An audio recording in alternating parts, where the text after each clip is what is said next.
थोड़ा-सा अपने काम में भी लगना है, तो ज़्यादा समय नहीं लूँगा आप लोगों का। एक बार प्रेम से बोलिए भक्तवत्सल भगवान की जय। खैर, कल हमने जो है महाराज जी के दैनिक दिनचर्या के विषय में सुना था, किस प्रकार वे सुबह उठते थे और उठते ही प्रातः स्मरण करते थे। और ऐसा अद्भुत उनका प्रातः स्मरण था, जितना मुझ जैसे व्यक्ति पूरे जीवन में भजन नहीं करते, उतना महाराज जी एक दिन में प्रातः स्मरण में ही कर लेते थे। और फिर जो है महाराज जी सबके लिए भोजन प्रसादी बनाते, खूब सुंदर तिलक लगाते, कोई विद्यार्थी आता उसको पढ़ाने लग जाते, जो नाम मन में आ जाता उसी नाम का जप करना शुरू कर देते और झाऊ की माला से जप करते थे। अब ये झाऊ की माला होती क्या है, ये मुझे पता नहीं है वास्तव में। तो ये मैंने हमारे एक बड़े गुरु भैया हैं उनसे पूछा है, संभव होगा तो मैं उसकी एक फोटो भी मंगा लूंगा, देखेंगे कि झाऊ की माला होती क्या है। अगर आप में से किसी को बोध हो इसका तो आप बता सकते हैं। खैर, तुलसी की माला पे जप नहीं करते थे। महाराज जी का एक भाव था कि तुलसी की माला कोई ना कोई मांग लेगा और हमें देनी पड़ेगी, तो इससे अच्छा है कि झाऊ की माला पे जप करो, कोई मांगेगा ही नहीं। खैर, यहाँ तक की कथा हमने कल सुनी थी, हम थोड़ा आगे बढ़ते हैं। डाक सामग्री एवं बैंक की सुविधा भी महाराज जी प्रदान करते थे। कैसे? कहते हैं सेवा का कोई निश्चित क्रियात्मक स्वरूप निर्धारित नहीं किया जा सकता है। सेवा तो किसी भी रूप में हो सकती है। सेवा सेवा है। मान लीजिए किसी वैष्णव या कोई वैष्णव आपके यहाँ आए, उन्होंने आपको कह दिया कि देखो भैया ऐसा है, हमें श्री राम वृंदावन दर्शन करने के लिए जाना है, तो आप ऐसा करो हमारी टिकट बुक करवा दो। आपने टिकट बुक करवा दी, तो वो भी सेवा है। सेवा यही थोड़ी कि आप पाँव दबा रहे हैं या कोई भोजन प्रसादी पवा रहे हैं, ये भी सेवा है। हर एक प्रकार से सेवा की जा सकती है। तो महाराज जी की सेवा बड़ी निराली थी। सबके लिए भोजन तो बनाते ही थे, सबका। हमने कल सुना कि महाराज जो बर्तन पार्षद है उनकी सेवा भी महाराज जी करते। ये सारी सेवाएं तो वे करते ही थे। साथ में महाराज जी की अन्य अन्य भी बहुत सी सेवाएं थी। महाराज जी बैंक भी बन जाते थे। कैसे? कहते हैं देश काल व्यक्ति एवं परिस्थितियों के अनुसार सेवा का निर्धारण संभव है। एथावता सर्वदेश सर्वकाल तथा सभी अवस्थाओं में सेवा करना आदर्श सेवक का धर्म माना गया है। वस्तुतः सेव्य की हितकारी आवश्यकता के अनुरूप उनके सुख का विचार करना, यही उनकी सेवा है। जैसे मैं आपको एक उदाहरण देता हूँ, जब भरत जी गए चित्रकूट में, तो बड़े आनंद से गए महाराज कि भगवान को लेकर आएंगे और खूब प्रेम से महाराज भगवान को राजा बनाएंगे। भैया भरत चले चित्रकूट हो रामा, राम को मनाने। भरत चले चित्रकूट हो राजा, राम को मनाने। बड़ा सुंदर भाव है। भरत जी पहुंचे, भगवान ने किसी प्रकार भरत जी को समझा बुझाकर वापस भेज दिया। तो भरत जी ने कितनी सुंदर बात कही है कि प्रभु, जेहि विधि प्रभु प्रसन्न मन होई, करुणा सागर कीजिए सोई। उन्होंने कहा प्रभु जिस विधि से आप प्रसन्न हो वही कीजिए। तो ये भी सेवा है। भगवान की बात मानना भी सबसे बड़ी सेवा है। मैं तो कहता हूँ इससे बड़ी कोई सेवा है ही नहीं। गुरुजनों की भगवान की बात मानना सबसे बड़ी सेवा है। अब हम लोग खूब जो है भक्तमाल सुन रहे हैं, और उसमें भक्तमाल में हम नाभा गोस्वामी जी की या जिन जिन भक्तों का चरित्र सुन रहे हैं उनकी बात ही ना माने, तो फिर अच्छी बात तो नहीं है। तो इसलिए खूब प्रेम से जो है, अगर आप संतों की भगवान की सब बातों को भी मान लेते हैं ना, उससे भी बात बन जाएगी। बहुत से लोग ऐसा वीडियो बनाते हैं, श्री कृष्ण कहते हैं कि भगवत गीता में कृष्ण ने कहा कि कोई तुम्हें धोखा दे तो उससे बात मत करो। ये सब नाटक जो लोग करते हैं, उस बात को नहीं मानना है जो गीता जी में भगवान ने कहा है। वास्तव में भगवान ने कहा पत्रम पुष्पम फलम तोयम यो मे भक्त्या वरिष्यति।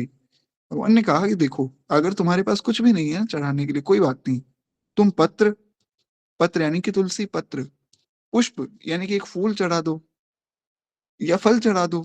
इतना भी नहीं कर सकते हो तो तोयम, मुझे भैया जल अर्पण कर दो, मैं उसमें भी प्रसन्न हूँ। भाव से जो अर्पण करोगे मैं मान लूंगा, मैं उसे स्वीकार कर लूंगा। तो बस तुम इतना करो, सर्वधर्मान परित्यज्य माम एकम शरणम व्रज, मेरी शरण में आ जाओ, मेरा नाम जप करो, मेरा भजन करो, मैं तुम्हारा कल्याण करूंगा। अपने कल्याण की चिंता तुम मत करो, अपने पालन पोषण की चिंता तुम मत करो, वो मेरा काम है, तुम मेरा भजन करो। अगर इतनी बात भी कोई मान ले तो उसका कल्याण हो गया। ऐसा। तो खैर, एक बार प्रेम से बोलिए भक्तवत्सल भगवान की जय। कहते हैं महाराज, इस प्रकार से सेवा जो है समय और काल के अनुरूप निर्धारित होती है। वस्तुतः सेव्य के सुख का विचार ही सेवा है। सेव्य को किस प्रकार से, सेव्य मतलब जिनकी हम सेवा कर रहे हैं उनको किस प्रकार से सुख पहुंचे, यही वास्तव में सेवा है। जैसे कई संतों का नियम है कि वो चरण नहीं छुआते, तो उनके चरणों को नहीं छूना चाहिए। आपको प्रणाम करना है, दूर से प्रणाम कर लीजिए, आप चरणों को मत छुइए, तो वो भी सेवा है। तो इस प्रकार से संत भगवंत, इनकी सेवा में आप उनकी आवश्यकता पहचान कर तदनुसार सेवा का स्वरूप निर्धारित कर लेते हैं। जैसा वे संत भगवान आज्ञा करें वैसी सेवा होनी चाहिए। सुदामा कुटी एक संत सेवा भावी आश्रम है, और इसमें जो है स्थायी एवं हाँ, अनेक संत निवास करते हैं, जो विशेष रूप से विशेष अवसरों पर, तो इनकी संख्या और भी अधिक हो जाती है। जब कोई विशेष उत्सव आदि आता है तो और भी संत वहां पधारते हैं। श्री महाराज जी संतों की आवश्यकता के अनुसार उनके पास पोस्ट कार्ड या अंतर्देशीय पत्र, यानी कि इंटरनेशनल जो पोस्ट वगैरह होती है, वो लिफाफे, एनवलप और डाक की टिकट आदि सब रखा करते थे। पहले के समय में मैसेज वगैरह ऐसा नहीं होता था, पहले के समय में तो डाक भेजा जाता था, पोस्ट। तो महाराज जी अपने पास पोस्ट कार्ड और डाक टिकट आदि सब रखा करते थे कि कहीं किसी संत को कोई संदेश भेजना हो तो उनके लिए ये सुविधा महाराज जी स्वयं ही रखते थे। आश्रम में ही ये डाक सामग्री उपलब्ध हो जाने से संत विद्यार्थी तो शीत उष्ण में डाक घर जाने का कष्ट नहीं करना पड़ता था। यानी कि अगर मान लीजिए बहुत ठंड का समय है, तो पहले वहां पोस्ट ऑफिस जाना पड़ेगा, वहां फिर सब पोस्ट का काम करना पड़ेगा। तो महाराज जी सारा सामान अपने पास ही रखते थे कि किसी को कुछ अगर भेजना है बाय पोस्ट या कोई लेटर वगैरह भेजना है तो यहीं से भेज दो, कहीं जाने की आवश्यकता नहीं है। दूसरी बात क्या है, समय की भी बड़ी बचत होती थी। तो ऐसी बड़ी सुंदर व्यवस्था महाराज जी ने बना रखी थी। महाराज जी सबके सुख का विचार करते थे। तो कहते हैं इस प्रकार से महाराज जी के पास बैंक के कार्यों के लिए भी महत्वपूर्ण सुविधाएं सब उपलब्ध थी। महाराज जी चाहते थे कि कहीं किसी को कोई कष्ट ना हो। ये बड़ी अच्छी बात है। जैसे आप कहीं तीर्थ यात्रा करते हैं ना, तो आप देखते होंगे कि रास्ते में बहुत से लोग जल लेकर खड़े हैं या कुछ भोजन सामग्री लेकर खड़े हैं कि जो भगवान के दर्शन करने जा रहा है प्रेम से भोजन आदि कर सके, जल पी सके। तो ये अच्छी बात है, ये भी एक तरह से सेवा है। तो इस प्रकार से महाराज जी भी इस प्रकार से सबके सुख का विचार करते। कहते हैं आपकी बैंक में अनेक संत विद्यार्थियों का खाता खुला हुआ था। बैंक कैसी थी कि मतलब जैसे मान लीजिए मेरे पास कुछ धन आ गया, तो मैं वो महाराज जी के पास जाकर जमा करा दूंगा कि अगर मुझे आवश्यकता होगी तो मैं आपसे ले लूंगा। तो इस प्रकार महाराज जी ने खूब लोगों का खाता खोला हुआ था, और सबके धनराशि का हिसाब रखते। और हिसाब कैसा, महाराज जी का हिसाब बड़ा विलक्षण था। जैसे ये बड़ा सुंदर हिसाब है, बहुत ध्यान से समझिएगा। अब जैसे बैंक में जाते हैं, तो मान लीजिए मेरा बैंक में अकाउंट है, मैं गया और मैंने वहां पर कुछ 1,000 रुपए जमा कर दिए, और मैं हर महीने जो है 200 रुपए निकलवाता हूँ, तो लगभग 5 महीने में मेरे 1,000 रुपए खत्म हो जाएंगे। उसके बाद बैंक वाले कहेंगे कि भैया आप और पैसे जमा कराओ। महाराज जी क्या करते थे, किसी ने 1,000 रुपए जमा करवाए, 1,000 पूरे हो गए, तो उसके 1,000 ऐड कर लेते थे। अब डेबिट क्रेडिट तो सबको समझ नहीं आएगा, तो ऐसा समझिए कि उसको ऐड कर लेते थे। करना तो लेस चाहिए कि भाई 1,000 रुपए खत्म हो गया, आपका खाता बंद। वो 1,000 और जोड़ लेते थे अपनी तरफ से कि भैया अभी तो तुम्हारे पैसे पड़े हैं, कोई सेवा करनी हो संत की भगवान की तो ले जाना, पैसे ले जाना। तो इसलिए उनका खाता थोड़ा विचित्र था, उसको समझना सबके लिए संभव नहीं है। कहते हैं भंडारा दक्षिणा और पाठ के जो है अनुष्ठान आदि से प्राप्त द्रव्य को खाता धारक आपके पास जमा करा देते, और आप जो है एक डायरी में उन सबके खाते का विवरण लिखते रहते। अब मुझे तो खैर, जब भी मैं स्मरण करता हूँ इस लीला का, मुझे ये समझ नहीं आता कि महाराज जी फिर लिखते ही क्यों थे। कई ऐसे साधु थे जिनको पढ़ना नहीं आता था, तो वो पूछते थे कि महाराज जी हमारा पैसे बचे हैं या खत्म हो गए। तो महाराज जी उनको खाता दिखा देते थे, देखो भैया तुम्हारे तो बहुत पैसे पड़े हैं। उनको बेचारों को पढ़ना ही नहीं आता, तो बोलते थे ठीक है आप कह रहे हो तो पड़े होंगे। तो महाराज जी का ऐसा जो है बैंक था, बड़ा अद्भुत महाराज जी का बैंक है। हाँ, निश्चित रूप से वर्ल्ड का बेस्ट बैंक भी कहा जा सकता है। कहते हैं इस प्रकार से खाता धारक जो है वो सब संत विद्यार्थी थे, कोई ऐसा ऐसा नहीं बाकी लोगों के पैसे भी महाराज जी रखते हो, केवल संतों के और जो विद्यार्थी ब्राह्मण बटुक ब्रह्मचारी थे उनके। कहते हैं कि जब भी उनको आवश्यकता होती तो वो लोग निकाल लेते। महाराज जी की बैंक का कोई समय नहीं था। रात को आवश्यकता पड़ी, किसी का भाव जगा महाराज रात को 10 बजे कि हम जो है हमारे घर में ठाकुर जी को कुछ मिठाई का भोग लगाएंगे, तो आए और धन ले गए, बढ़िया मिठाई बनाई भोग लगा दिया। तो इस प्रकार से महाराज जी का कोई समय भी नहीं था, कोई अवकाश भी नहीं था, जब आ जाओ तब ले जाओ, कोई छुट्टी नहीं है बैंक की। किंतु इस बैंकिंग सुविधा की यही एक परिसमाप्ति नहीं थी। एक विशेष बात ये थी कि जो अन्य किसी बैंक में संभव नहीं था वो यहाँ संभव था।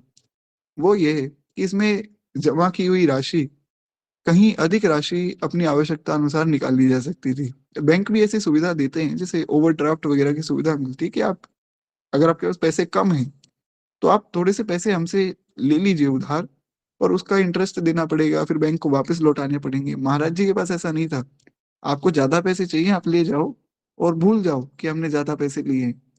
तो महाराज जी के पास ऐसी सुविधा थी। कहते हैं ये अतिरिक्त राशि के रूप में, कोई ऋण के रूप में नहीं थी, अपितु ये तो एक खाता धारक की अपनी राशि के रूप में ही थी। वही बात जो मैंने अभी आपको बताई वैसा ही। कहते हैं इसके लिए महाराज जी की बैंक की ओर से ना तो कोई शर्त थी, ना कोई अनुबंध था, यानी कि ना कोई इंटरेस्ट था ना कोई कंडीशन थी। कि बैंक भी सबको उधार नहीं देता है, जो जिसको उसमें भी बहुत सी चीजें होती है। बैंक देखता है कि इनका क्रेडिट स्कोर क्या है, क्या ये पैसे वापस देंगे या नहीं। महाराज जी कुछ नहीं देखते थे। कोई विद्यार्थी आया कि महाराज जी हनुमान जी को चोला चढ़ाना है, 50 रुपए कम पड़ गए, महाराज जी अपनी तरफ से 100 दे देते थे कि खूब प्रेम से चोला चढ़ाओ और हमें भी प्रसाद ला कर दो। तो इस प्रकार से महाराज जी के यहाँ बड़ी सुंदर ये सुविधा थी। कहते हैं कि दूसरों को उपकृत करने की भावना, बस यही महाराज जी के मन में सदैव रही। जब भी कोई संत विद्यार्थी अपने खाते की स्थिति जानने के लिए पूछने के लिए आते कि क्या मेरे खाते में भी पैसे शेष हैं, तो महाराज जी उत्तर देते कि चिंता की कोई बात नहीं है, बहुत रुपया जमा है, खूब आनंद से जो है भजन करो, खूब आनंद से जमा कराओ, खूब आनंद से निकालो, कोई चिंता की बात नहीं।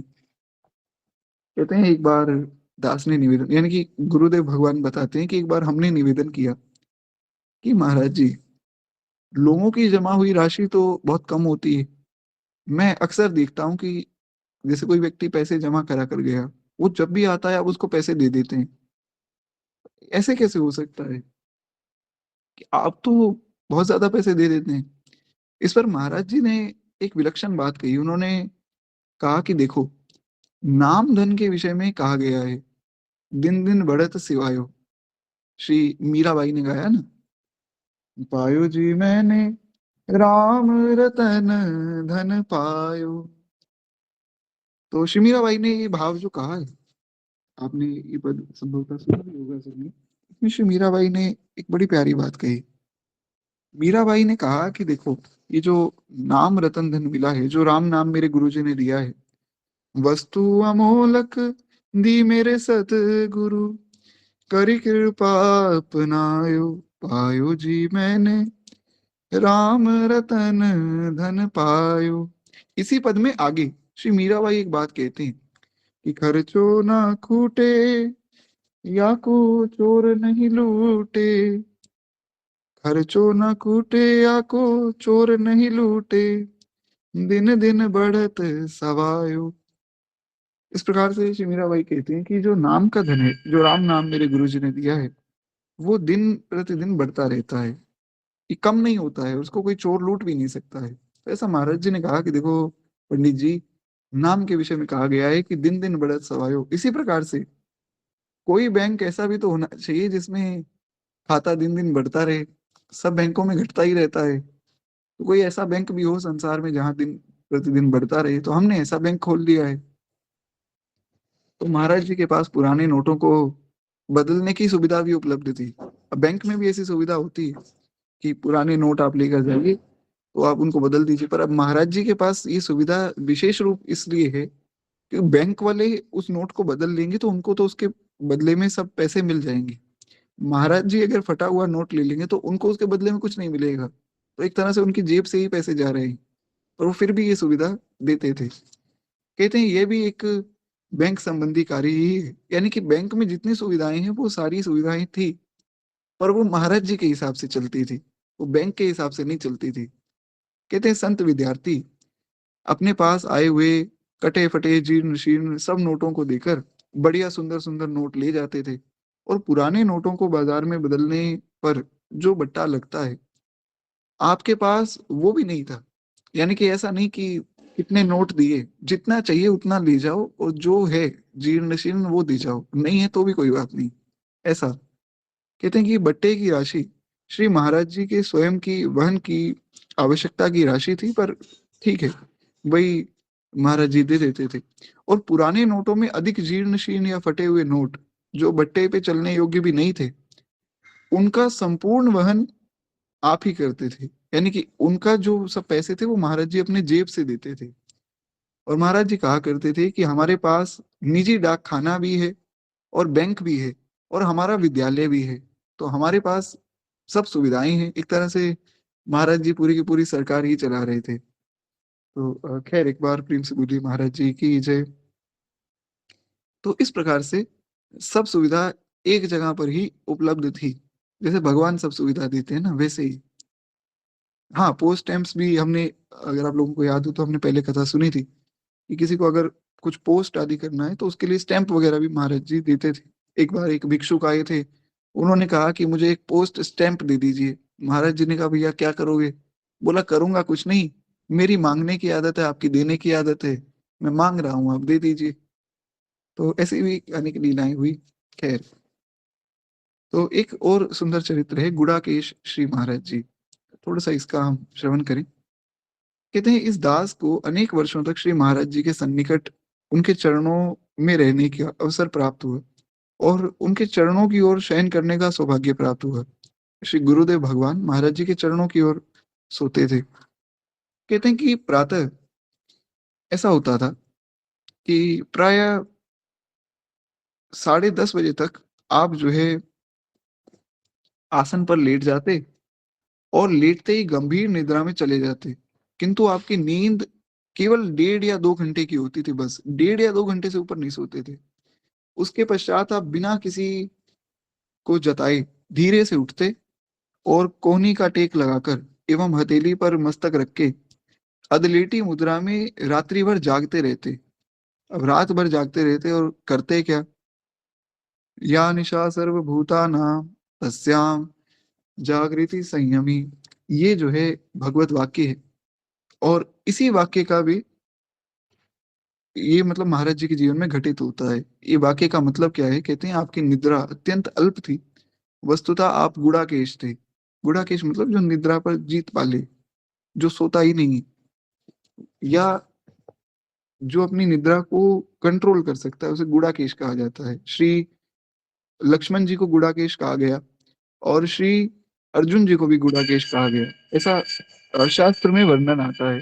खैर, तो इस प्रकार महाराज जी भी सोते नहीं थे। वो जो 1-1.5 घंटा सोते थे, वो भी कोई सोना थोड़ी था। वो भी महाराज जी भगवान का ध्यान ही करते होंगे, या फिर महाराज जी ऐसी लीला करते होंगे कि सबको लगे कि हम सो रहे हैं। महाराज जी की लीला तो महाराज जी जान सकते हैं। खैर, तो इस प्रकार से महाराज जी गुड़ाकेश थे। कहते हैं एक बार इस दास को नीरव मध्य रात्रि में सहसा श्री महाराज जी का स्वर सुनाई दिया। आर्त भाव से आप हा श्याम सुंदर, हा प्राण वल्लभ, हा प्राण प्रियतम, इस प्रकार से 3 बार भगवान का नाम उच्चारण कर रहे थे। 3 बार हा श्याम सुंदर, हा प्राण वल्लभ, हा प्राण प्रियतम। रात को इस प्रकार महाराज जी पुकार रहे थे भगवान को। कहते हैं आपके द्वारा उच्चरित एक एक अक्षर ऐसा लग रहा था कि मानो हृदय की जो पीड़ा है, जो प्रेम है, उससे भरा हुआ है। और एक प्रेमी की आर्त पुकार का जो करुण निनाद है, उसमें वो स्वर सुनाई दे रहे थे। कहते हैं उस प्रेम पुकार के कानों में पहुंचने से ही इस दास में भी वह करुणा का भाव जग गया, संचरित हो गया, और ये दास उठकर बैठ गया। उस समय श्री महाराज जी जिस भाव दशा का दर्शन हुआ, बड़ी अलौकिक थी। उसका वर्णन नहीं किया जा सकता है। ये तो बड़ी दिव्य घटना है। अब ये सब घटनाएं आपने कभी महाराज जी की कथाओं में नहीं सुनी होंगी, कि ये कथाओं में सुनाने की घटनाएं है ही नहीं। ये तो महाराज कोई अधिकारी व्यक्ति होता है उसको सुनने मिलती हैं। तो हम पर बड़ी कृपा है कि हम सब सुन पा रहे हैं, नहीं तो ये घटनाएं हमें कहाँ पता लगती। तो वही बात जैसा अभी हम चर्चा कर रहे थे कि वो जो 1.5-2 घंटे थे, उसमें भी महाराज जी सोते नहीं थे। वो भगवान का ही स्मरण कर रहे होते थे और रात को चुपचाप बैठ जाते और भगवान का नित्य, भगवान को पुकारते। इसलिए तो महाराज जी ने अपनी हर वक्तव्य में यही कहा कि भैया प्रार्थना करो, प्रार्थना में बहुत बल है, आर्त भाव से भगवान को पुकारो, सब काम बन जाता है। खैर एक बार प्रेम से बोलिए श्री महाराज जी की जय। कहते हैं इस प्रकार बाहर छिटकने वाली चांदनी का प्रकाश दरवाजे से भीतर आ रहा था और उसमें श्री महाराज जी के दर्शन हो रहे थे। ऐसा लग रहा था कि मानो साक्षात श्याम सुंदर ही यहाँ बैठे हैं और उनका समग्र देह इस प्रकार से कंपायमान हो रहा था कि मानो कदली खम्भ हो, नेत्रों से निरंतर जो है अश्रु प्रवाह हो रहा था और जिससे उनका सिराना प्राय गीला हो चुका था। और उस समय श्री महाराज जी जिस भाव राज्य में विराजमान थे, उसे तो या तो वे ही जानते हैं या भगवान जानते हैं, किंतु उनके वपु में जो है उदित सात्विक भाव बहुत देर तक स्पष्ट दिखाई दे रहे थे। यानी कि जो उनके शरीर में, जो उनके रूप में जो सात्विक भाव थे भगवान के प्रति, वो स्पष्ट दिख रहे थे। और ऐसी एक और घटना है, कहते हैं एक बार श्री महाराज जी से जो है प्रेमी भक्तों ने अष्ट सात्विक भावों की चर्चा की कि जब कोई भगवान का दर्शन करता है ना, उसमें अष्ट सात्विक भाव प्रकट हो जाते हैं। अश्रु, पुलक, रोमांच, कंप, स्वेद आदि जितने भी सब अष्ट सात्विक भाव हैं, ये सब प्रकट हो जाते हैं। मतलब इसमें से जैसे कोई दर्शन कर रहा है तो उसकी आंखों से अश्रु बहेंगे, शरीर जो है पुलकित हो जाएगा, एक रोमांच शरीर में हो जाएगा, कांपने लग जाएगा। ये जब भगवान के साक्षात दर्शन होते हैं तब ऐसा होता है। तो ये अष्ट सात्विक भाव इनको कहा जाता है। तो कहते हैं एक बार महाराज जी से इन्हीं भावों पर किसी व्यक्ति की चर्चा चल रही थी और इन भावों का शास्त्रों में एवं विशेष रूप से जो गौड़ीय आचार्य हैं, गौड़ीय वैष्णव परंपरा है, उन आचार्यों के ग्रंथों में बड़ा विशेष वर्णन मिलता है। श्री रूप गोस्वामी जी और श्री सनातन गोस्वामी जी आदि जो महापुरुष हैं, इनके जो ग्रंथ है ना, उसमें विशेष रूप से भक्ति रसामृत सिंधु श्री रूप गोस्वामी जी का ग्रंथ है, उसमें बड़ा विशेष वर्णन है इन अष्ट सात्विक भावों का। कई कई जगहों पर 9 भावों का भी वर्णन आया है। मुख्य रूप से अष्ट हमारे यहाँ वैष्णवों में स्वीकार किए गए। कहते हैं इस दास ने श्री महाराज जी से प्रश्न किया कि क्या प्रेमी भक्तों को प्रेम विरह के आवेग में रोग हो जाता है? महाराज जी ने कहा हाँ, विरही भक्तों के शरीर में रोग नामक सात्विक भाव भी प्रकट हो जाता है। मतलब रोग जो भक्तों को, वैष्णवों को जो रोग है, संतों को जो रोग है, वो रोग नहीं है, बीमारी नहीं है। वो एक तरह से एक अष्ट सात्विक भावों में एक भाव है, सात्विक भाव है। उन्हें अनेक प्रकार से जो है रोग होते हैं, यहाँ तक कि शनै शनै शरीर की हड्डियां जो है वो उन पर घुन लग जाती। और जब मैं गोवर्धन में था तब मैं एक डॉक्टर से जो है शरीर का परीक्षण करवा रहा था। ऐसा महाराज जी बताते हैं कि जब वे गोवर्धन में थे तो वहां एक डॉक्टर से उन्होंने टेस्ट करवाया, पूरी बॉडी का टेस्ट जो होता है, परीक्षण करवाया। डॉक्टर ने मुझे कहा कि आपकी हड्डियां जो है वो गल रही हैं। ये कहकर श्री महाराज जी ने अपने प्रेम दशा और सात्विक भावों को मानो बता दिया हो, दिखा दिया हो। तो उनकी हड्डियां गलने लग गई थी भगवान के विरह में। ये ऐसा अद्भुत उनका प्रेम था। कहते हैं उनके जीवन में विविध अष्ट सात्विक भावों का मैंने कई बार दर्शन किया। दैन्य और सादगी के आवरण में अपने आप को वे सदैव छिपा कर रखते थे, कभी अपने आप को प्रकाशित करते ही नहीं थे। बड़े ही विलक्षण महापुरुष थे। जैसा उनका भाव था वैसा अन्यत्र दिखाना संभव ही नहीं। सदैव अपने आप को बड़ा छिपाकर, बड़ा ही बचाकर लोगों से, संसार से वे रखते थे। आप देखिए भी महाकुंभ है, उसमें बहुत से लोगों की, बहुत से संतों की वीडियो बनाई जा रही है। तो अभी बीच में एक खबर आई कि एक संत भगवान है, उनको किसी ने डांट झपट के भगा दिया। इसलिए तो संत बचते हैं लोगों से, लोगों को पता नहीं है, उल्टी सीधी हरकत करते रहते हैं, संतों को कष्ट होता है। तो इस प्रकार से महाराज जी खुद को खूब जो है बचा कर रखते थे। अब आगे श्री बाबा मनसुख लाल जी की कथा है। मनसुख लाल जी की कथा बड़ी सुंदर है, वो हम कल सुनेंगे। आज वाणी को ही विश्राम देंगे क्योंकि सब लोगों को यथा समय पहुंचना भी है हर जगह पे। तो ये कथा हम कल सुनेंगे। आज वाणी को ही विश्राम देते हुए 2 मिनट प्रेम से हम लोग भक्तमाल जी की आरती करें। एक बार प्रेम से बोलिए श्री महाराज जी की जय। इस धन्य नाभा भारती की आरती आरत हरे। ये भक्त भगवद की कथा सब विश्व का मंगल करे। इस धन्य नाभा भारती की आरती आरत हरे। नर जाति जब माया विवश अज्ञानता में पड़ गई। जन भारती आभा तभी जग जग गई जगमग गई। अज्ञान माया मोह तम की काली माँ कलई धुरी। सत प्रेम समता सत्य सुख शुचि कंज कलिकाई किली। उलूक कल कली मल सकल उड़े गन प्रभात हो गए। तब सब पथिक सुंदर सुखद हरि भक्ति पथ को पा गए। इस भक्त माला के सकल हरि भक्त जन दाया करो। सच्ची अहिंसा भक्ति में विज्ञान दे माया हरो। इस धन्य नाभ भारती की आरती आरत हरे। विभक्त वत्सल भगवान की जय। बाल कृष्ण लाल की जय। उमापति महादेव की जय। सदगुरुदेव भगवान की जय। सब संतन की जय, सब भक्तन की जय, आज की आनंद की जय। जय जय श्री सीताराम, जय जय श्री राधे श्याम। नमः पार्वती पतये, हर हर महादेव शंभु हर। देखिए मुझे एक बात बताइए, अभी आप लोग लीव मत कीजिएगा। अगर ऐसा करें कुछ तो 5 दिन के लिए हम लोग दोपहर में थोड़ी देर और चर्चा अगर करें, मतलब ये जो कथा है ये तो चल ही रही है सुबह वाली। दोपहर में अगर थोड़ी देर और चर्चा हो तो क्या है, दादा गुरुदेव भगवान का चरित्र हम लोग पूर्ण कर देते हैं इसी महीने में। प्रयास ऐसा करेंगे, फिर आगे अन्य अन्य जो कथाएं, मतलब कोशिश यही करेंगे भक्तमाल जी के साथ एक कोई दोहावली शुरू कर लेंगे, कुछ छोटा सा कोई ग्रंथ। तो समय देख लेंगे जैसा सबके अनुकूल हो। ज्यादा नहीं, कुछ आधा घंटा 1 घंटा। उसमें क्या है कि थोड़ा सा कथा का और लाभ मिल जाएगा। और जो लोग नहीं जुड़ सकते हैं वहाँ रिकॉर्डिंग उपलब्ध हो जाएगी उनके लिए। जी उचित है, अगर सबका भाव सही है तो समय निर्धारित करते हैं, फिर आज मैं मैसेज कर दूंगा ग्रुप में। अरे हाँ, आपके यहाँ तो खैर रात्रि होगी, देखते हैं जैसी भी व्यवस्था बनती है ग्रुप में फिर इस पर चर्चा की जाएगी। अभी के लिए आज्ञा दीजिए। श्री सीताराम, श्री हरि श्याम।